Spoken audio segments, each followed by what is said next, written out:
Irmãos, nós vamos abrir a palavra do Senhor na carta de Paulo aos Filipenses, primeiro capítulo, para lermos o verso 1 e o verso 2 apenas nessa noite. Filipenses capítulo 1, versos 1 e 2.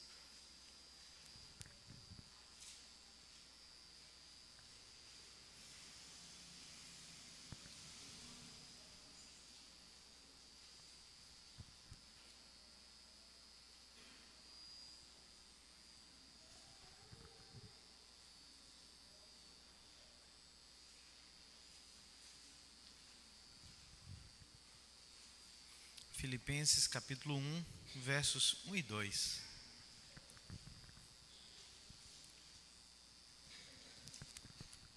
Diz assim a palavra do Senhor: Paulo e Timóteo, servos de Cristo Jesus, a todos os santos em Cristo Jesus, inclusive bispos e diáconos que vivem em Filipos, graça e paz a vós outros, da parte de Deus, nosso Pai, e do Senhor Jesus Cristo. Vamos orar?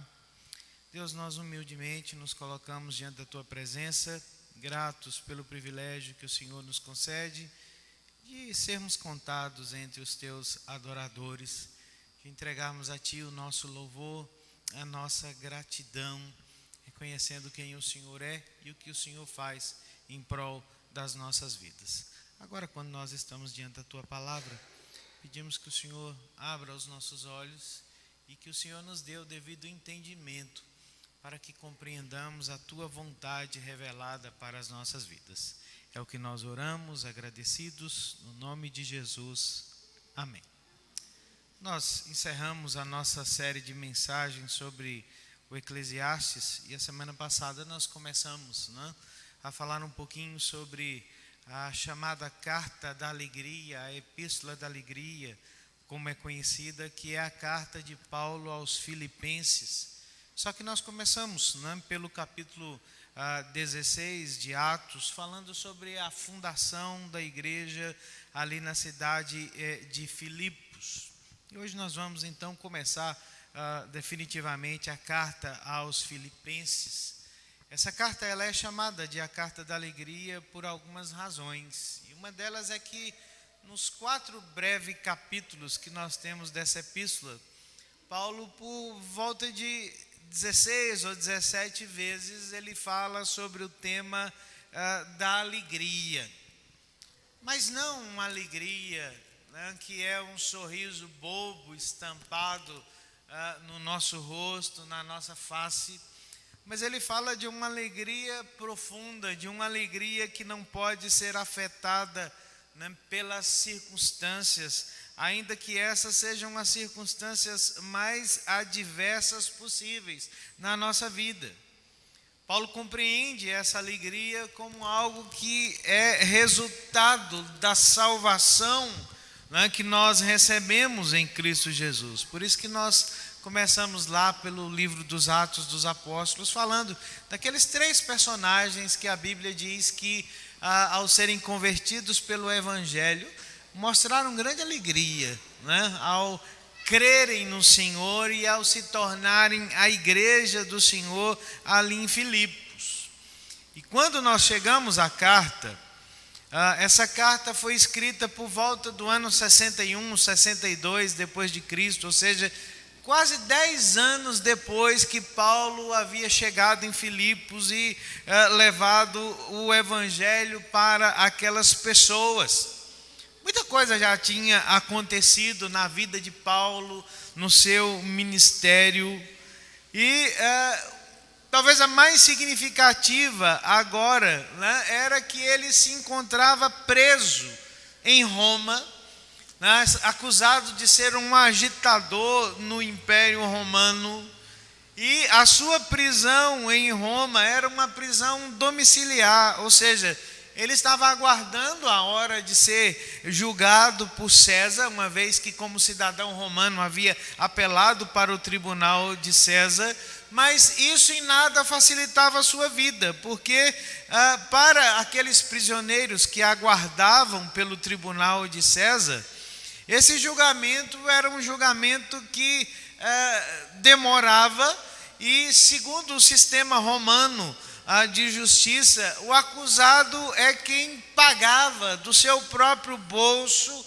todas as suas despesas pessoais.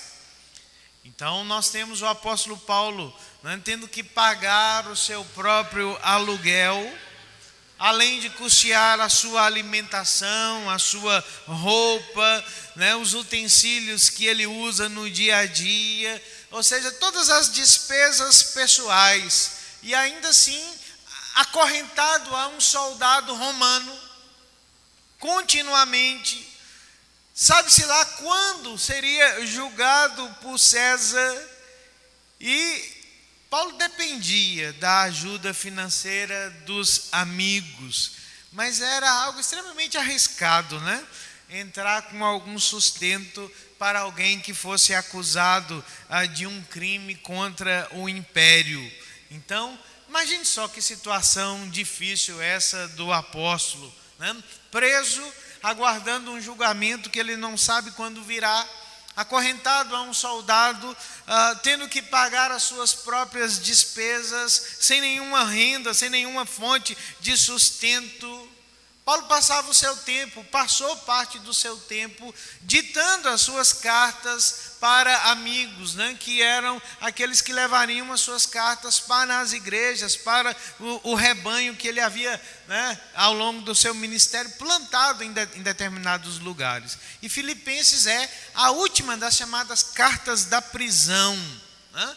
Juntamente com Efésios, com Colossenses e com Filemon, ela compõe essa chamada cartas da prisão, mas ela destoa de todas as demais cartas de Paulo, porque se nós não soubéssemos que ele está preso, nós jamais diríamos pela leitura dessa carta que Paulo está preso, porque ele não manifesta nenhuma contrariedade, nenhuma tristeza pela sua situação. Pelo contrário, do começo ao fim, ele manifesta a sua alegria, o seu regozijo, e de forma muito especial, ele expõe o apreço que ele tem para com a igreja de Filipos, porque de todas as igrejas, fora a única que havia se lembrado dele, né, de forma especial, enviando uma oferta por mãos, né, de um homem chamado Epafrodito, que à medida que nós caminharmos pela carta,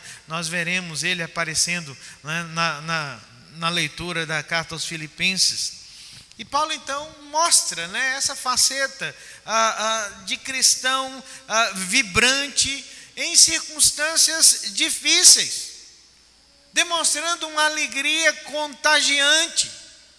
Mas quando nós lemos a carta, irmãos, não é só da alegria que o apóstolo Paulo trata na carta aos Filipenses. Eu arrisco dizer para os irmãos que, de todos os escritos paulinos, talvez a carta que mais nós temos temas teológicos sendo tratados pelo apóstolo Paulo seja a carta aos Filipenses.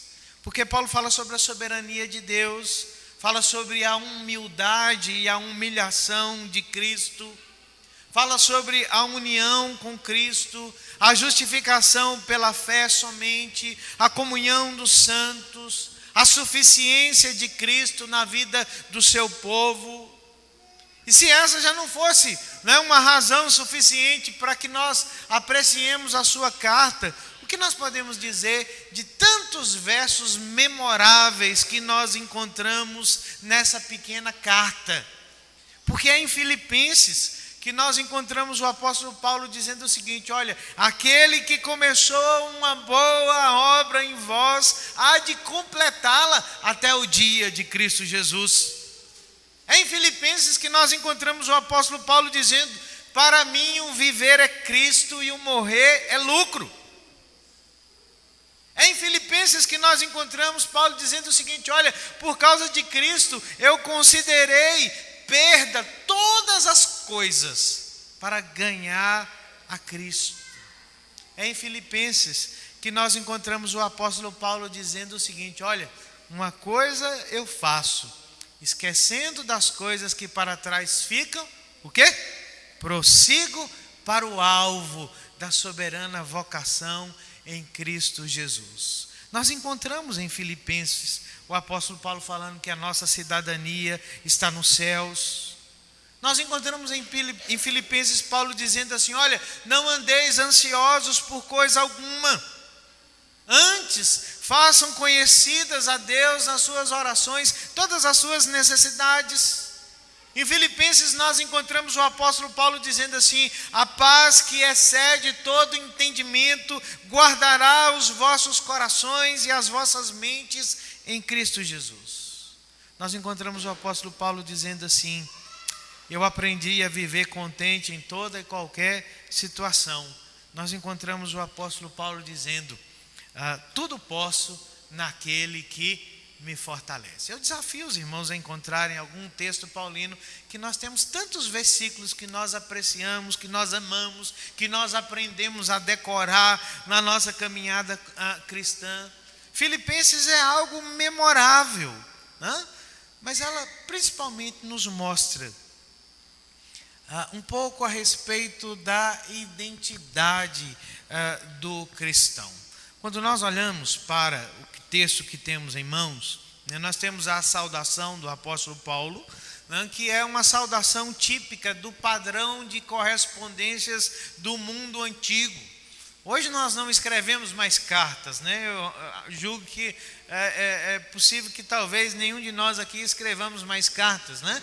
Mas os nossos padrões de escrita de cartas são a seguinte ordem: nós, endereçamos a fulano de tal, dizemos o assunto, fazemos a saudação, dizemos o assunto e depois nós encerramos, dizendo quem somos. No mundo antigo as coisas eram diferentes, porque na introdução o autor dizia quem ele era, quem eram os seus destinatários e qual era a bênção que ele rogava sobre a vida dos seus destinatários. Por isso que nós temos Paulo dizendo: Paulo e Timóteo, aos santos que estão em Filipos, inclusive bispos e diáconos, graça e paz da parte de Deus. Então todos os elementos da correspondência estão aqui. Mas não é uma simples saudação que o apóstolo Paulo está nos oferecendo aqui, irmãos. Há um propósito de Paulo em fazer essa saudação. Ela nos ensina alguma coisa, dentro desse contexto tão rico que é o da carta aos Filipenses. E o que ele nos ensina principalmente é porque é que o cristão, que é alvo da alegria, que deve ter alegria em todas as circunstâncias da sua vida. Por que o cristão é alguém distinto neste mundo? E a primeira coisa que eu chamo a sua atenção na nossa observação da saudação de Paulo é a identidade do cristão. Paulo diz assim: servos de Cristo Jesus e santos no mundo. Com dois termos ele define o que vem a ser a identidade cristã. Ele diz assim: olha, os cristãos são servos e são santos. Só que a ideia de servos que nós temos aqui, irmãos, é muito mais do que alguém que está simplesmente à disposição do seu senhor. A palavra que Paulo utiliza aqui, a palavra doulos, significa literalmente escravo. Ele está identificando o cristão como mais do que um servo. Porque um servo no mundo antigo era alguém que tinha permissão de ir e vir, mas o doulos, o escravo, não. E Paulo diz que o cristão é, antes de qualquer outra coisa, um escravo de Cristo. Havia 4 formas no mundo antigo de uma pessoa ser escrava. A primeira delas é se ela houvesse nascido em uma família de escravos. Se determinada pessoa fosse filha de escravos, ela naturalmente seria escrava dentro daquele contexto familiar. Havia a forma da conquista, que fez de Roma o seu grande sucesso. por volta do ano da carta dos Filipenses, mais da metade da população do Império Romano era feita de escravos. E esses escravos eram oriundos de povos derrotados por Roma em suas batalhas. Então era possível ser escravo se alguém nascesse em uma família escrava. Era possível ser escravo se alguém fosse conquistado, né, por Roma. Era possível ser escravo quando alguém fosse comprado nos leilões e nos mercados de escravo. Quando alguém era, né, comprado em um leilão e depois era libertado pelo seu senhor, essas pessoas eram chamados de escravos redimidos. E havia, né, o escravo por escolha. Era alguém que, por não dar conta de viver, de custear as suas despesas, de manter a sua vida, ele ia e procurava alguém e ele se oferecia e dizia assim: olha, eu me coloco à sua disposição, eu quero ser seu escravo. Paulo está dizendo aqui para nós que esse é o relacionamento que nós temos com o Senhor. Nós não nascemos escravos de Cristo, mas nós fomos conquistados por Cristo, nós fomos pagos pelo sangue de Cristo, e nós somos aqueles que por escolha se submetem de forma voluntária ao serviço de Cristo. Paulo vê o cristão como um escravo voluntário, que não serve de qualquer forma, mas que serve com alegria, cujo grande propósito é agradar o seu Senhor. Pense bem nisso. É impressionante pensarmos nessa conjuntura, porque Paulo está acorrentado em Roma, aguardando o tribunal de César, mas é como se ele dissesse para nós: olha, eu não sou servo de César, eu não sou escravo de César, eu sou servo e eu sou escravo de Cristo. Esse é o relacionamento que marca a vida cristã. Nós somos escravos que obedecem a um Senhor, porque nós pertencemos a Ele. Ele nos comprou pelo sangue seu, vertido na cruz do Calvário. E nós alegremente nos submetemos a Ele, nós alegremente buscamos a sua vontade,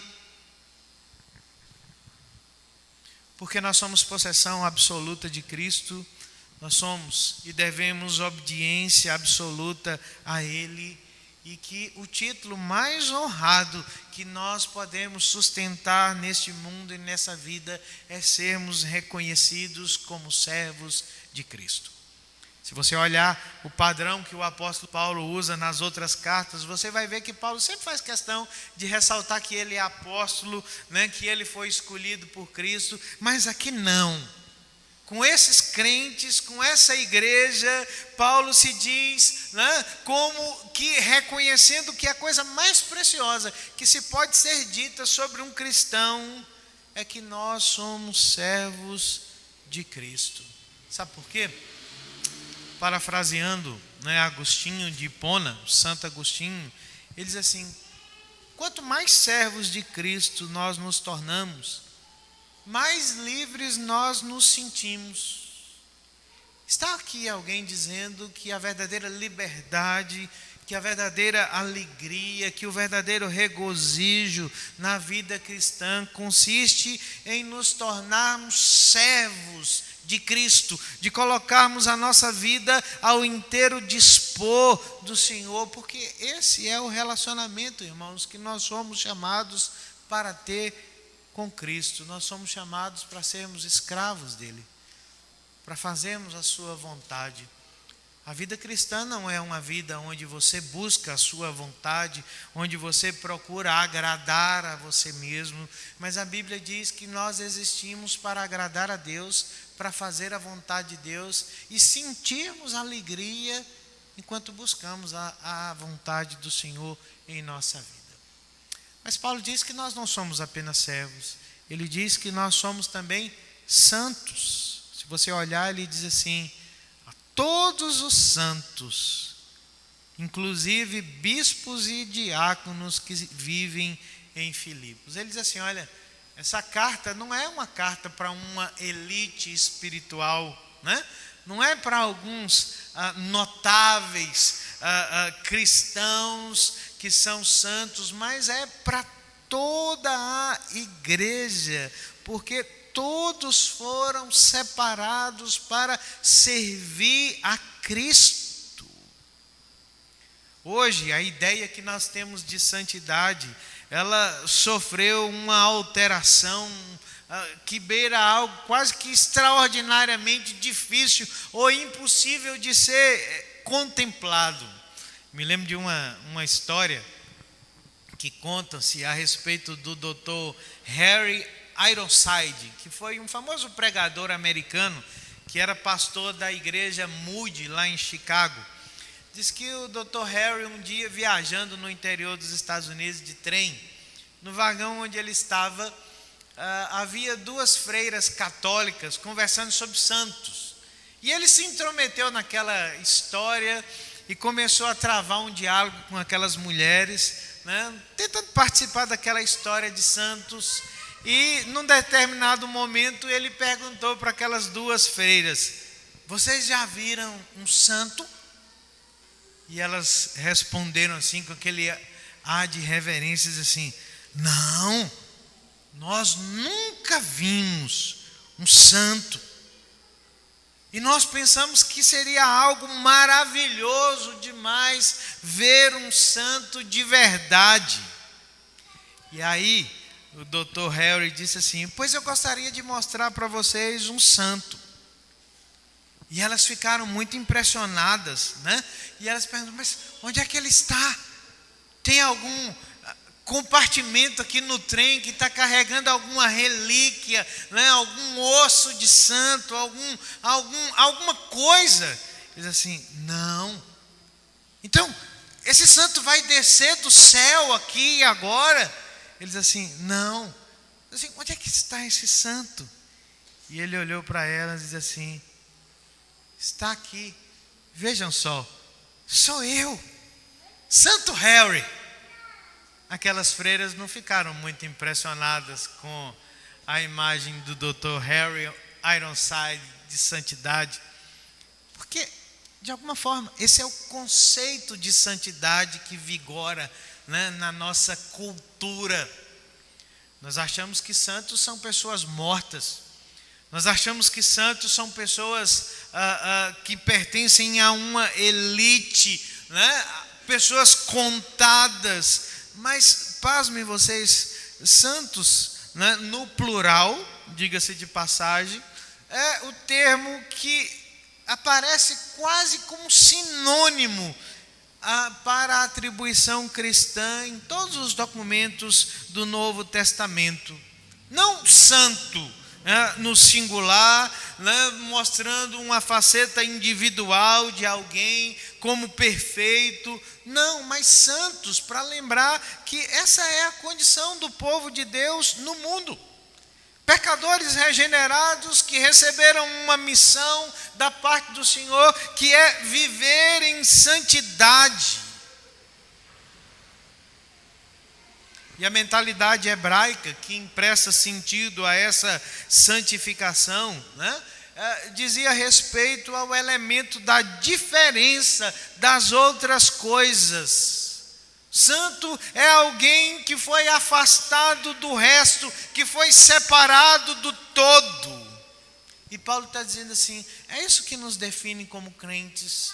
Nós somos escravos de Cristo, nós somos comprados pelo sangue de Cristo, nós voluntariamente nos submetemos ao domínio de Cristo, encontramos alegria em fazermos a sua vontade, porque nós somos pessoas separadas por Ele para viver de um modo diferente. Nós somos confiscados para sermos propriedade exclusiva dEle.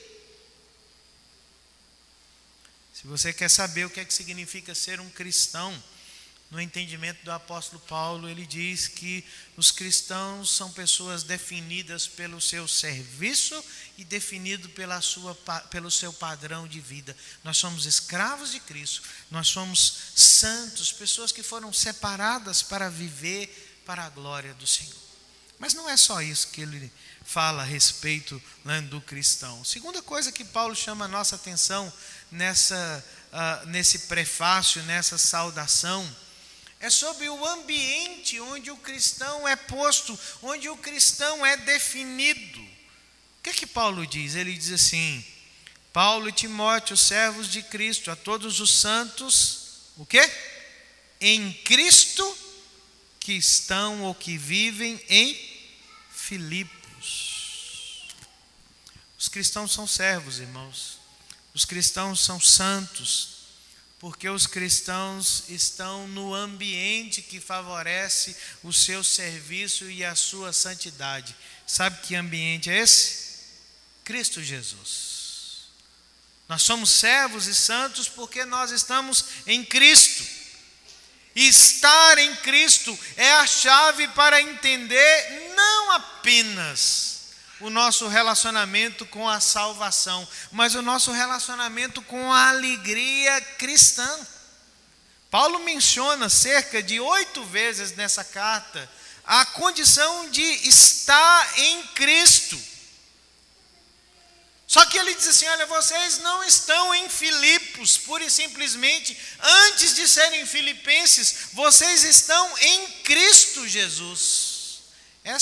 Esse é o ambiente que define a vida de vocês, o relacionamento com Cristo.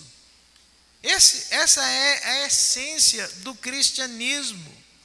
Porque não se trata apenas de saber algumas coisas sobre Jesus, não se trata simplesmente de crer em Jesus, mas a ideia de estar em Cristo, irmãos, tem a ver com esse ambiente, com esse cenário, com o chão aonde a nossa fé está enraizada.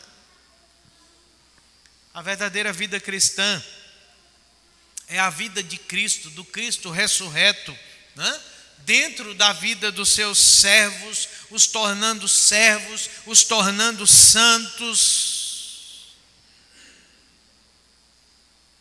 Viver em Cristo para os cristãos é como o ar para os pássaros, é como a água para os peixes.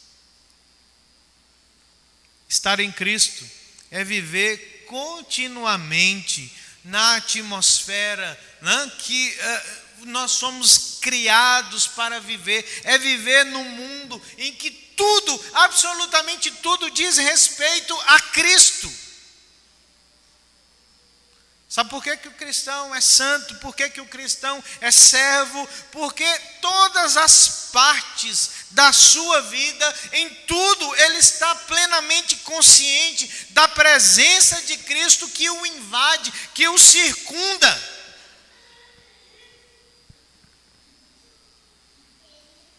Paulo diz assim: vocês não estão primariamente em Filipos, vocês estão em Cristo. Viver em Filipos é uma consequência.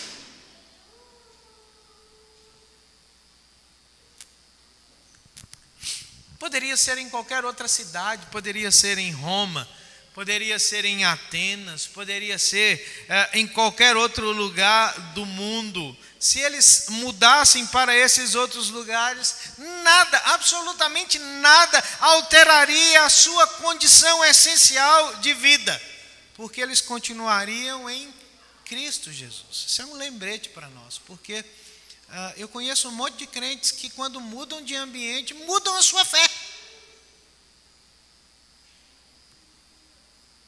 Nós temos um monte de jovens que enquanto aqui eram crentes, mas quando foram para a faculdade e um monte de outro lugar, se esqueceram de Cristo.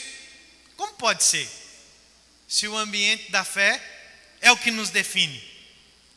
Se estar em Cristo é o que torna a nossa vida real. Não importa se em Belo Horizonte, se em Campinas, se em São Paulo, se na Conchinchina. o nosso domicílio espiritual não pode ser mudado, porque nós permanecemos em Cristo Jesus. Por isso que Paulo diz assim, olha, o endereçamento não é para as pessoas que vivem em Filipos. Isso é importante, isso é relevante por um momento, mas o que de fato nos define é porque nós habitamos em Cristo. Não importa onde nós estamos.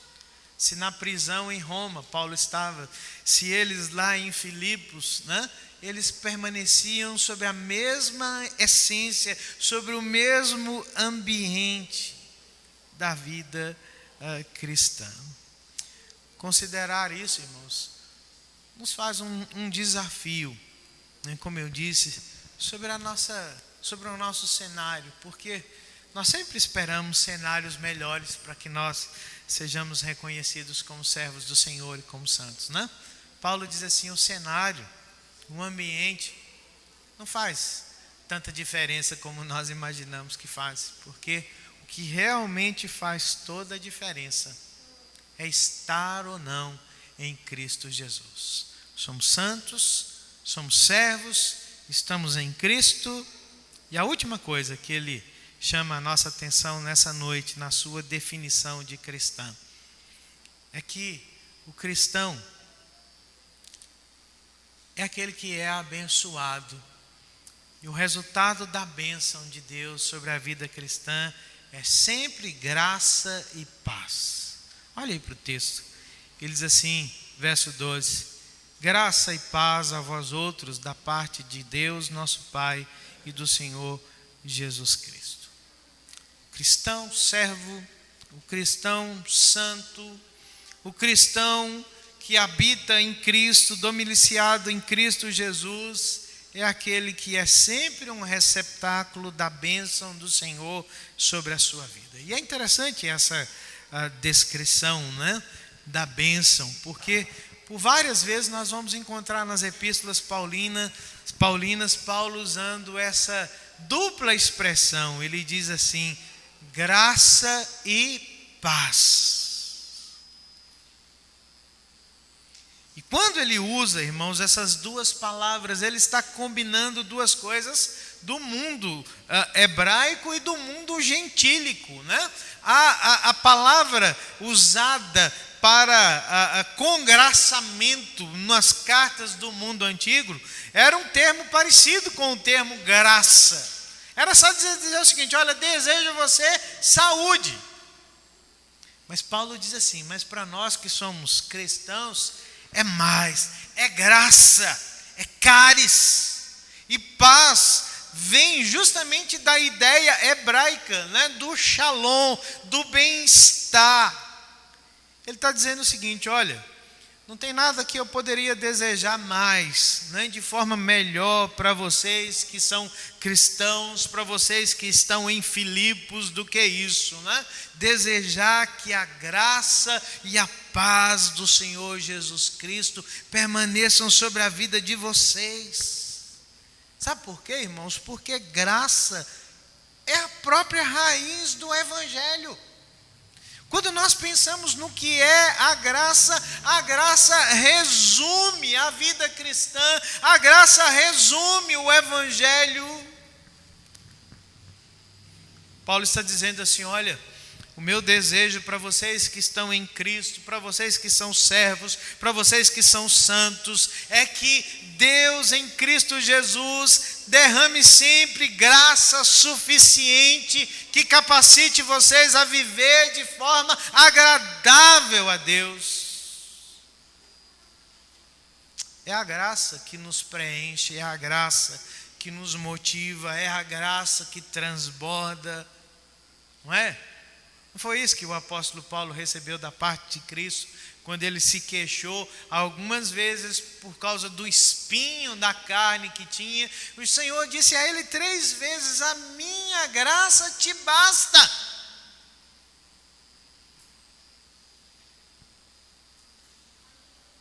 Não existe nada mais abençoador na vida dos crentes do que a graça de Deus. E que coisa boa pensar que nós somos alvo da graça de Deus. A graça não é algo que veio apenas em um momento, que abriu os nossos olhos, que nos salvou, que perdoou os nossos pecados. A graça é o combustível da nossa vida.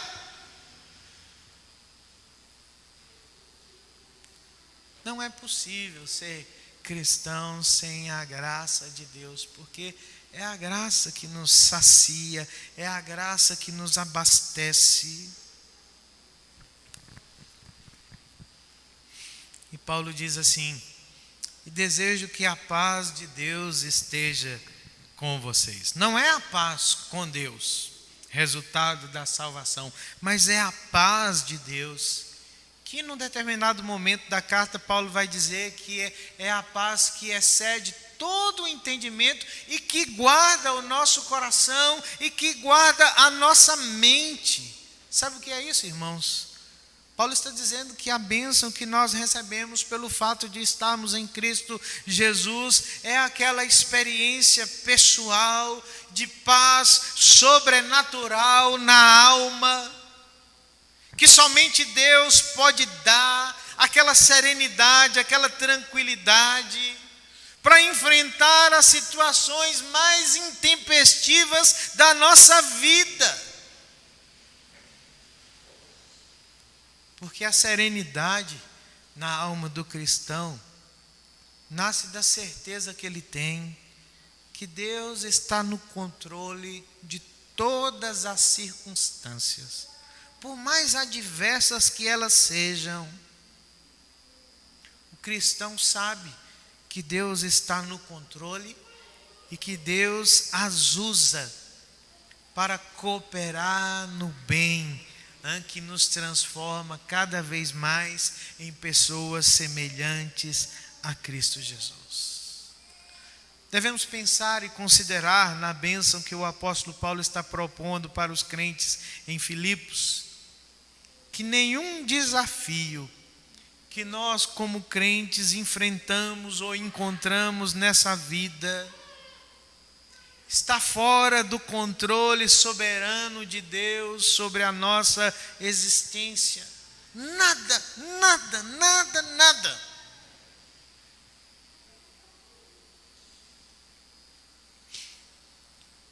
E por isso mesmo nós descansamos nessa certeza. É por isso que há uma relação toda especial entre a graça e a paz aqui propostas pelo apóstolo Paulo. Não há paz se não houver primeiro graça nas nossas vidas. É por isso que Paulo menciona a graça primeiro, porque onde houver graça de Deus, a paz surgirá de forma inevitável na vida dos crentes. A graça de Deus nas nossas vidas nos prepara o caminho para que a serenidade, para que a paz de Deus invada os nossos corações. Nós podemos dizer que a graça é a raiz e a paz é o fruto. Nós podemos dizer, irmãos, que a graça é a causa e a paz é o resultado. Onde a graça do Senhor estiver, a sua paz reinará sobre a vida do seu povo. Conta-se uma história que um velho índio, norte-americano, de repente ficou rico quando descobriram petróleo nas suas terras, na sua propriedade. Ele pegou toda a sua terra, vendeu, ganhou uma fortuna e colocou todo o seu dinheiro no banco. Só que o gerente do banco descobriu que aquele senhor era um senhor todo diferente. Ele era um sujeito cheio de coisas atípicas. Mas ele aprendeu a lidar com aquele seu correntista, com aquele seu cliente. De vez em quando aquele homem ia até a cidade, entrava na agência, onde colocou o seu dinheiro, a sua fortuna, e sempre dizia a mesma coisa para o seu gerente. Ele dizia assim: grama acabou, as ovelhas estão doentes e os poços de água secaram. O gerente não dizia nada. Levava aquele homem até o cofre, abria lá a porta e colocava ele diante lá do seu dinheiro que estava depositado lá no banco e deixava ele lá por volta de 1 hora, contando o seu dinheiro, examinando a sua fortuna. Depois de 1 hora certinho, ele saía do cofre, o gerente fechava a porta e dizia para ele: o senhor lembra que tudo isso aí é seu? Aí o velho índio sorria e dizia também a mesma coisa: a grama está verde, as ovelhas estão boas e os poços estão cheios de água novamente. É incrível a mudança que ocorre quando nós simplesmente revisamos os nossos recursos e contamos as nossas bênçãos em Cristo Jesus. As circunstâncias sempre são adversas. Nós não podemos contar que elas sempre serão favoráveis na vida do povo de Deus. Paulo sabe disso. Ele diz assim: olha, estou aqui, mas nada mudou. Eu continuo sendo servo de Cristo. Vocês continuam sendo santos em Cristo. Nós estamos em Cristo.